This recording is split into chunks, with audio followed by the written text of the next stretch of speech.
Hello everyone, কেমন আছেন সবাই? রিয়েলমি তাদের সি সিরিজের আরেকটি ফোন লঞ্চ করতে যাচ্ছে। এটি হলো রিয়েলমি C63। এই ফোনটির ডিজাইনটা অসাধারণ একটি ডিজাইন হতে যাচ্ছে এবং বিশেষ করে এটা যদি ক্যামেরা বামটা দেখেন একদমই হুবহু আইফোনের মতো করা হয়েছে। তো আপনি হাতে নিয়ে যদি পিছন থেকে ক্যামেরা মডিউল দেখা যায় তাহলে বোঝা যাবে আপনি মনে হয় একটি আইফোনই হাতে নিয়ে আছেন।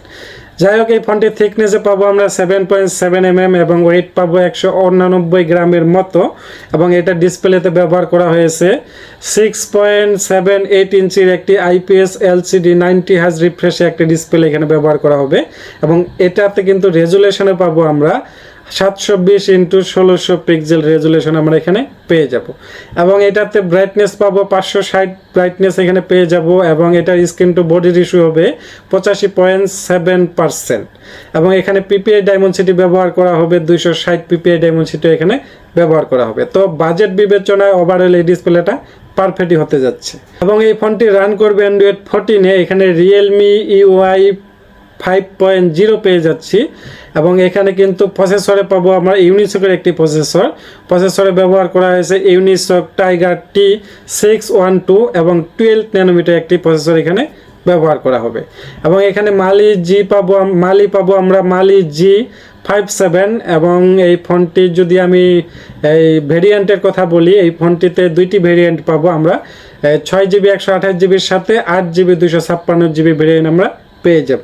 তবে স্টোরেজে এখানে সুখবর হলো এখানে কিন্তু আলাদা করে আরেকটা মেমরি কার্ড আমরা ব্যবহার করতে পারবো এবং ক্যামেরাতে ব্যবহার করা হবে সেটা হলো যে এখানে প্রাইমারি ক্যামেরা শুধু আমরা একটাই পেয়ে যাব, পিছনে অন্য কোনো আলট্রা ওয়াইড শুটার বা ম্যাক্রো শুটার ডিপ সেন্সর এগুলো কিছুই পাবো না।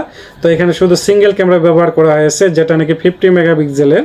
তো এখানে আমি একটা জিনিস মিস করব, যদি একটু ছোটোখাটো একটু 2 বা 3 বা 4 মেগাপিক্সেলের একটি আলট্রা ওয়াইড শুটার যদি এখানে কোম্পানি ব্যবহার করা হতো তাহলে মনে হয় যে প্রাইমারি ক্যামেরার ঘাটতিটা একটু পারফেক্ট মনে হতো এবং এখানে কিন্তু সেলফি ক্যামেরাতে পাবো আমরা 8 মেগাপিক্সেলের সেলফি ক্যামেরা পেয়ে যাব।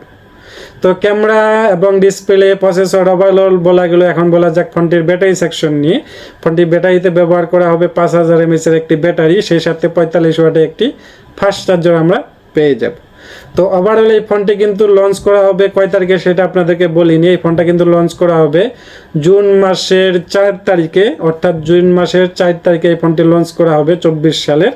তো এই ফোনটি যারা নাকি 14 হইতে 15,000 টাকা, আমার মনে হয় যে এটা ফোনের প্রাইস যে যা ব্যবহার করা হয়েছে 14 হইতে 15,000 টাকার মধ্যেই লঞ্চ করা হবে, এটা আমার একটা বিশ্বাস। তো যাই হোক, এই ফোনটি এর মধ্যেই লঞ্চ করা হবে, হয়তো বা 1000-2000 হেরফের হতে পারে। তো এই ফোনটা যা ব্যবহার করা হয়েছে এই বাজেটের মধ্যে আপনারা অনায়াসে নিতে পারেন। তবে আপনি যদি ভাবেন যে এটাতে গেম খেলবো, এই খেলবো, সেই খেলবো, তাহলে ভাই এই ফোনটা আপনার জন্য না। কারণ এই ফোনটা তারই জন্য যারা নাকি লাইফ টাইম ব্যবহার করতে যাচ্ছেন, যে আমি গেম টাইম কিছু খেলি না, হালকা পাতলা ছবি তুলি, এই ক্যামেরাটা একটু ভালো হলেই চলবে আর মোটামুটি ইউজ করতে পারলেই হলো, তা পারফেক্ট হবে তাদের জন্য। তো এই ভিডিওটি কেমন লাগলো অবশ্যই কমেন্টে জানাবেন।